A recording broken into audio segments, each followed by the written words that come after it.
పిఠాపురం నుండి పవన్ కళ్యాణ్ పోటీ చేస్తున్నారండి. అలాగే ఆంధ్రప్రదేశ్ యొక్క భవిష్యత్తు అంటే ఈ వైసీపీ ఎలా ఉండబోతుంది? అలాగే ఈ కూటమి ఎలా ఉండబోతుంది? పవన్ కళ్యాణ్ గారు సెలెక్ట్ చేసుకున్న పిఠాపురం కరెక్టేనంటారా మీ ఐడియా ప్రకారం? కళ్యాణ్ బాబు గారు పిఠాపురంలోకి వెళ్ళటానికి ముఖ్యమైన కారణం అనుకుంటున్నాను. మిగతా వాళ్ళు మొత్తం అంతా ఆయన మీద కాన్సన్ట్రేషన్ చేసి పోటీ చేస్తారండి. ఈసారి కనుక ఆయన ఓడిపోతే ఆయన రాజకీయ చరిత్ర ఇష్టపడుతుంది ఖచ్చితంగా. ఆయన అసెంబ్లీలో పంచుకుంటున్న అసెంబ్లీలో ఉండాలి, ఉండబోతున్నారు కూడా. నేను చెప్తున్నాను, అక్కడ వరం గారు కనుక పోటీ చేయకపోతే చేయట్లేదు, ఆయన కోఆపరేట్ చేస్తామని చెప్తున్నారు. రామ్ గోపాల్ వరం గారు, ఎస్విఎస్ఎన్ వర్మ శ్రీ వత్సవాయ వరం గారు నాకు తెలుసండి.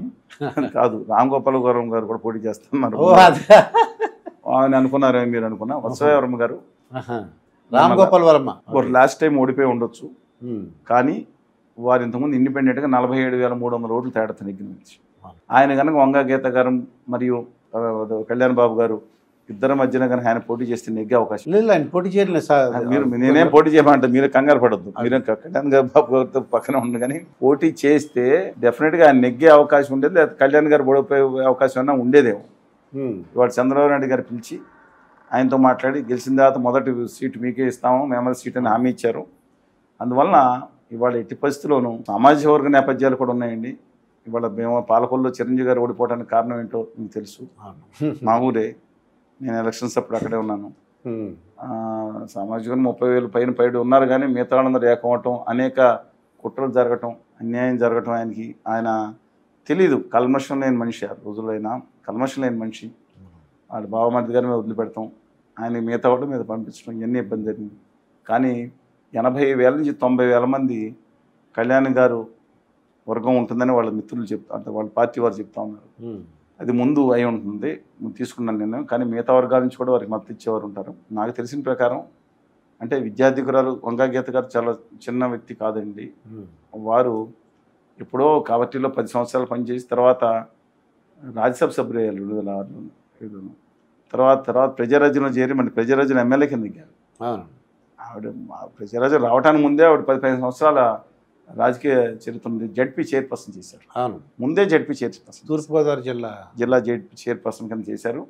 ఆ తర్వాత రాజ్యసభకి వెళ్ళారు, ఎక్కడికి వెళ్ళారు, లోక్సభకి వెళ్ళారు, ఎమ్మెల్యే కింద ఉన్నారు. చెప్తున్నాను అన్ని పదవులు చేశారు. పైగా ఆవిడ MA social, MA LLB MBA కూడా అయిపోతుంది. ఇలా డాక్టరేట్లు కూడా స్టూడెంట్ కింద ఉంటున్నారు.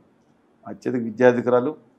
అందుకని సరే ఏదేమైనా సరే నా అభిప్రాయం ప్రకారం కళ్యాణ్ గారు డెఫినెట్గా మంచి మెజార్టీ. అంటే వంగా గీత గారి కంటే, ఎందుకంటే ఇద్దరు ఒకే క్యాస్ట్ కాబట్టి మీరు ఇంకేమైనా చెప్పగలరంటారా? అంటే caste plays an important role as far that constituency is concern, but ultimately అదే మొత్తం కాదండి. మిగతా ప్రాంతం జగన్ గారు క్లాస్ వార్ తీసుకొస్తా ఉన్నారు డెఫినెట్గా, బట్ ఈసారి సక్సెస్ కొన్ని చోట్ల అవ్వదేమోనని అభిప్రాయం. అదే శ్రీనివాస్ గారు వాళ్ళు ఏమంటారంటే, నేను పబ్లిక్ టాక్ తీసుకుంటే వాళ్ళు మేము 1,00,000 మెజార్టీతో గెలిపించేస్తాను అంటున్నారండి. అది నిజమంటారా? అది కొంతమంది ఫ్యాన్స్ 2.5 లక్షల మెజార్టీ అంటున్నారు. ఓట్లు లేవని చెప్పినట్లేదు వాళ్ళ అభిమానంతో. సరే, వాళ్ళ అభిప్రాయం నేను తప్పనట్లేదు. Let it be. కళ్యాణ్ గారికి ఇప్పుడు కూడా ప్రజలకు ఏదో చేయాలనే తపన మనసులో ఉందని భావించే వ్యక్తిని నేను. కానీ తప్పుదారి పట్టారు, దిక్కుమాలని అడ్వైజర్ని తీసుకెళ్ళి వీళ్ళందరూ తీసుకెళ్ళి ఉత్తర భారతీయ జనతా పార్టీ పాదుషాల కాళ్ళ దగ్గర పడేసి ఆయనతోనే చెప్పించారు. దౌర్భాగ్యం ఏంటంటే ఆయనే నేను వాళ్ళ కాళ్ళ మీద పడిపోయి తలకాయ పెట్టి 10 నిమిషాలు లేవలేదనే పరిస్థితికి చేతులు పట్టుకుని క్షమాపణ చెప్పి ఏం తప్పు చేశాడు నేను క్షమాపణ చెప్పాను. ఆంధ్రప్రదేశ్ హక్కులు అడిగాడండి. ప్రజల భావితరాలు నష్టపోయింది, సర్వనాశనం అయిపోయింది. హోదా లేకపోతే, విభజన హామీలు లేకపోతే ప్రపంచంలో దేవుడు వచ్చి కూర్చుని ఇక్కడ బాగు చేయలేడు. అందుకని విభజన హామీలు ప్రత్యేక హోదా కావాలి, ఉత్తరాది నిలదీద్దాం. అది కాకుండా ఆయన మాట్లాడిన తర్వాత బడ్జెట్లో నమ్మక ద్రోహం చేశారు, సర్వనాశనం చేసేటని చూశారు కేంద్ర ప్రభుత్వం. రాష్ట్ర ప్రభుత్వం తర్వాత ఇష్యూ అండి, వస్తే వీళ్ళు ఏం చేస్తారు, రాష్ట్ర ప్రభుత్వాన్ని మనం సపోర్ట్ చేయట్లా. అలాంటి కేంద్ర ప్రభుత్వం దగ్గర ఒక పవర్ఫుల్ స్టార్ని తీసుకెళ్ళి కాలమే పడేసిన దిక్కుమాలి ఆంధ్రప్రదేశ్ భవిష్యత్తు గురించి అదే వీళ్ళు ఏమంటారంటే, వైకాపా వాళ్ళు కొంతమంది మా భవిష్యత్తు కోసం వీళ్ళిద్దరు వచ్చారంటే హామీలు అమలు చేయరు, నాశనం చేసేస్తారు, ఇక మాకేం అక్కర్లేదు. జగన్ గారు చంద్రబాబు నాయుడు గారు పవన్ కళ్యాణ్ కూటమి ఓడిపోతే చాలు, ఇక దేశంలో అక్కర్లేదంటే వాళ్ళకి. వాళ్ళు వస్తే ఇంకా రాష్ట్ర హామీలు అమలు చేయరు, నాశనం అయిపోతాయి. అంటే ఏంటి గొర్రెలా జనాలు నమ్మ వీళ్ళు బయలుదేరారు కొంతమంది. జగన్మోహన్ రెడ్డి రాకుండా ఉంటే చాలు, మాకు ఏంటండి ఇది సమస్యలు లేవా, రైతుల సమస్యలు లేవా, దిక్కుమాల ఆరోపణలు ప్రత్యాపన, ఈయన 4 పేడాలంటూ ఆయన 4 పేడ నువ్వు అంటే ఏందండి ఇది? కామెడీ అయిపోయిందా రాష్ట్రం? ప్రజా సమస్యలు తీసుకోరా, ఇంకా చంద్రబాబు నాయుడు గారు రాకూడదని ఇలా బ్యాచ్ వస్తే రాష్ట్రం నాశనం అయిపోతుంది. ఏంటండి ఇది? జగన్మోహన్ రెడ్డికి రాకూడదు, అది వస్తే రాష్ట్రం బాగుపడిపోతుంది. ఎలా బాగుపడిపోతుంది చూపించమండి ప్రణాళికలు.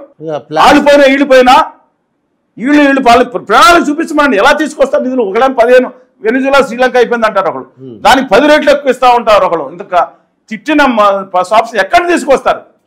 ఒకళ్ళేమో 15 లక్షల కోట్లు అప్పు అంటే ఏంటే 15 ఊరికి అన్నామండి, 10 అన్నా చేయరా. ఈయనేమో 4 లక్షల కోట్లను చూపిస్తారు, చేసింది 7 లక్షలు. వాళ్ళు చెప్పట్లేదు, వీళ్ళు చెప్పట్లేదు. గాల్లో ఒకరి మీద ఒకటి. ఏంటండి రాష్ట్రం ఏంటండి? భావితరుల అభివృద్ధి ఏమైంది? 95% యువత వలసపోతున్నారే బాబు అంటే. చంద్రబాబు నాయుడు గారి హయాంలో 5 సంవత్సరాల సాఫ్ట్వేర్ ఎక్స్పర్ట్స్ ఎంత పెరిగింది? 100 కోట్లు పెరిగిందా? 1200 కోట్ల లోపు ఎంత ఉందో దిగిపోతే అడుగుంది. ఈ ఈయన వచ్చిన తర్వాత ఏదో నేను అజవీర భయంకర సూరాది సూరాని ఈయన వచ్చారు కదా జగన్మోహన్ రెడ్డి గారు, యువనేతని. ఆయన సైబరాబాద్ మంది నేను యువనేత నేను చూపిస్తాను. ఏంటండి ఈ 5 ఏళ్ళు ఏం చేసింది? 2000 కోట్లు బేస్ ఎక్స్పోర్ట్స్, మిగతా తీసేయండి బిజినెస్ ప్రాసెసింగ్ అవుట్స్ బీపీఓ కాకుండా 2000 కోట్ల. తెలంగాణలో 3 లక్షల కోట్లు చేరుకుంటుందా? ఆ ఒరిస్సా ఉత్తరాఖండ్ ఇవన్నీ కూడా అక్కడ ఉంటే వీళ్ళందరూ ఏం చేశారు? లులు మాల్ గురించి దెబ్బలాడుకుంటారా? ఏమైంది లులు మాల్? హైదరాబాద్ తీసుకెళ్ళి చూపించండి లులు మాల్ ఏదో. అదో పెద్ద ఇండస్ట్రీ, దాంట్లో 10,000 మంది పనిచేస్తున్నారు. అదొక షాపింగ్ మాల్, ఓ మంచి మాల్. అయితే హెరిటేజ్ మాల్, రిలయన్స్ మాల్ లాగా కొంచెం విస్తృతంగా ఉన్న ఇతర దేశాలను కొన్ని తీసుకొచ్చి పెద్ద మాల్. అది దానివల్ల ఉద్యోగాలు వచ్చేసినాయా? ఇక మన పిఠాపురం గురించి పవన్ కళ్యాణ్ ఏమంటారంటే అంటే ఒక 1000 కోట్ల వరకు ప్రాజెక్ట్ ఉంది, నేను చాలా అభివృద్ధి చేస్తాను, అసలు ఒక మోడల్లో నియోజకవర్గం తయారు చేస్తాను అంటారండి. కేంద్ర ప్రభుత్వం నుంచి 10,000 కోట్ల నుంచి 1,00,000 కోట్లు తీసుకొస్తానని కూడా అభిమానులు చెప్తున్నారు. ఆయన చేయమనండి. ఉత్తర భారతీయ జనతా ఆయన చేతిలో ఉంటే కాన్స్టిట్యున్సీ బాగుపడుతుంది, దాన్ని డెఫినెట్ గా సంతోషిద్దాం. మొన్న ఆ పిఠాపురం దేవాలయానికి వెళ్ళొచ్చాం, నేను జయలక్ష్మి గారు వెళ్ళొచ్చాం, కుకుటి స్వామి గారు చెప్తున్నాను. అది తిరుగుతానే ఉంటాం. ఇంతకుముందు బుజ్జిరాజు గారు ఉండగా మేమందరం మీటింగ్లు పెట్టాం. హోదా మీద, విభజన హామీల మీద, సమైక్యాంధ్ర కూడా అనేక సమస్యలు పెట్టాం. అంటే అక్కడ గుడులు కానీ అన్ని కూడా చేయడానికి డెవలప్ చేయడానికి అవకాశం ఉంది. ఆ ఛాన్స్ అది కాదండి, సరే ఇవ్వకుండా కూడా మనం ఇప్పుడు చేయవచ్చు. కానీ దాంట్లో